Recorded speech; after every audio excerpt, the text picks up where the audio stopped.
Hello and welcome to Rajya Sabha Television. You're watching The Big Picture with me, Frank Rajan Pereira. In a major upset verdict in the first round of polls in Bhutan, incumbent Prime Minister Sreeram Chaulia's People's Democratic Party has been ousted from the race and will not run in the second and final round next month. On this edition of The Big Picture, we will analyze the impact of the elections in Bhutan.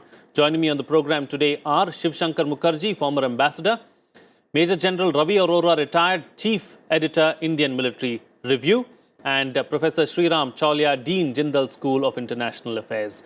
Thank you to all my guests for joining me on this edition of The Big Picture. Professor, does India now need to work doubly hard to, keep this relationship intact with our strongest ally in the region? Frank, there is a larger dynamic with many of our neighboring countries with this frequent turnover of power between different parties.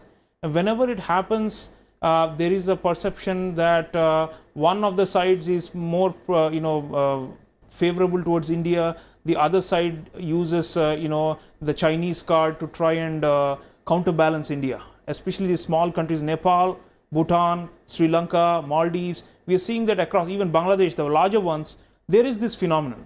And what is happening in Bhutan, if at all the so-called, it's yet to be seen whether the same party will retain the same approach if it comes back to power another time, or if there's a new one, a brand new one that's taking the charge. It remains to be seen whether it will strategically be a defeat for us.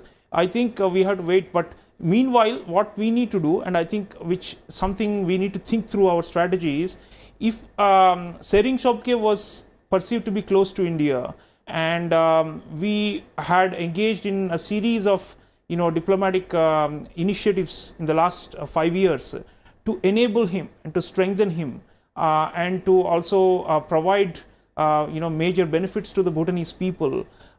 Growth was relatively high, and it was said to be relatively better governed than the first democratic regime. So then still, if the incumbent has lost, the volatility between the parties in the elections is so high that we need a clear, what I call like a multi-vectoral policy towards all the major players in the firmaments in these countries, left, right and center. Now these two, the ones that are now in the runoff, are said to be right of center. The earlier one was supposed to be more social welfare oriented. So whatever the case be, when it comes to these neighbors, we cannot afford to antagonize one element or one segment.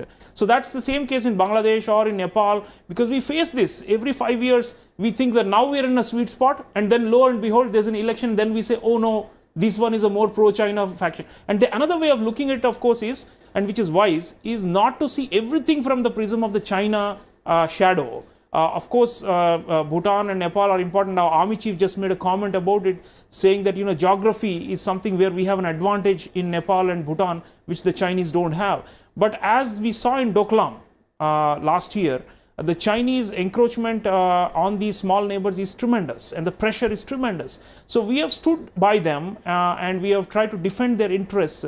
But how much more we can do that credibly remains to be seen, given the increasing strategic gap between India and China in terms of overall capabilities, including military capabilities.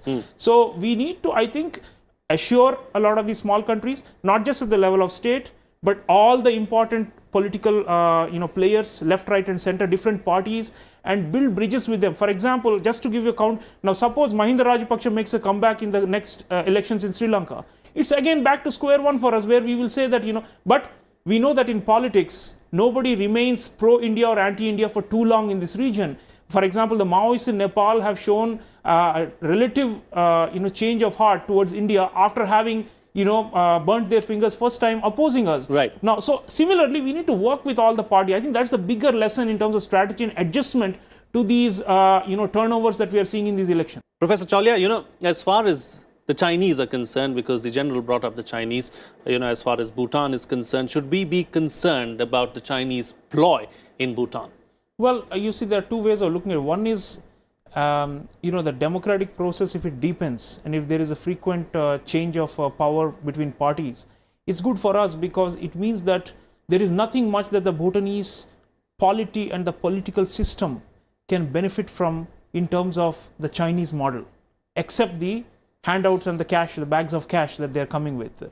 So apart from aid and offers of aid, the future of Bhutan is more aligned with us because it's going democratic. So that one, I'm taking a long-term view. As to a particular party coming to power now, see, I think we have done a bit in the last few years in terms of new diplomatic formations involving Bhutan, and which will give them more market access, for example, beyond the Indian market. I mean, they aspire to reduce dependence on India. And for that, BBIN, Bhutan, Bangladesh, India, Nepal corridor is very central. And of course, BIMSTEC, which just happened, the Bay of Bengal initiative, where also Bhutan is a member. In both these cases, as you know, because SAARC has been stymied and we have not been able to create benefits for least developed countries like Bhutan, which are part of SAARC, they need an outlet to the ocean and to other countries. And we are very keen on doing that. China is not the only outlet. In fact, it's hard because of the Himalayas, the high Himalayas, and because the Chinese have territorial claims on Bhutan. We don't have territorial claims on them. The Chinese and the Bhutanese security and the national elites, even if the youth are saying some things, it's out of ignorance, because if you look at the security establishment, the royalty, the old institutions in Bhutan that have kept up the state going, they're all wary of the Chinese pressure, because there is a territorial dispute, and the balance of power is so skewed in favor of China. They need alternatives to be able to prop them up, and it need not just be India. So I think we should think about these small plurilateral groupings like BBIN, BIMSTEC, through which they can be given greater confidence and also exposed to other players. We don't like the word dependence. I mean, we want to have democratic exchanges with them, and we would want them to also feel like they are not all being boxed into India and they have other options. So, but the other option does not have to be China, because that is inimical to our interests. Same way we don't like to be dependent on anyone, we would like to have our own independent policy, but foreign Frank, policy. Yeah. But Frank, one point is clear. We cannot prevent them or any country on this earth from joining Belt and Road or taking Chinese largesse.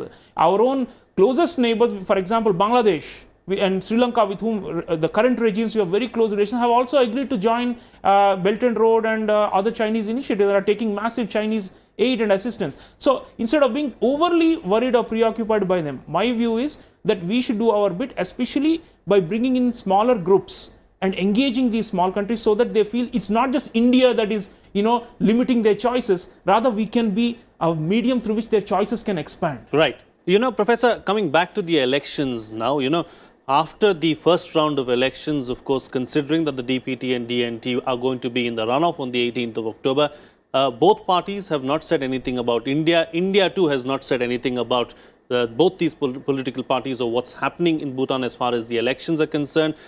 Is it time for us to start sending out feelers to both these parties, or do you think that we should wait for the elections to be over? No, I think we already are in touch with all the major players, and that's the essential role of our diplomatic mission there. I think it will be helpful to send high-level, emissaries or signals, and to meet and to build confidence among all players. And it's also I think at an abstract level, we should start thinking of these and as important buffers against the Chinese swamping us with more and more pressure along the line of actual control. These countries, in fact, we would like Tibet to also be a buffer to push back the Chinese from breathing down our necks.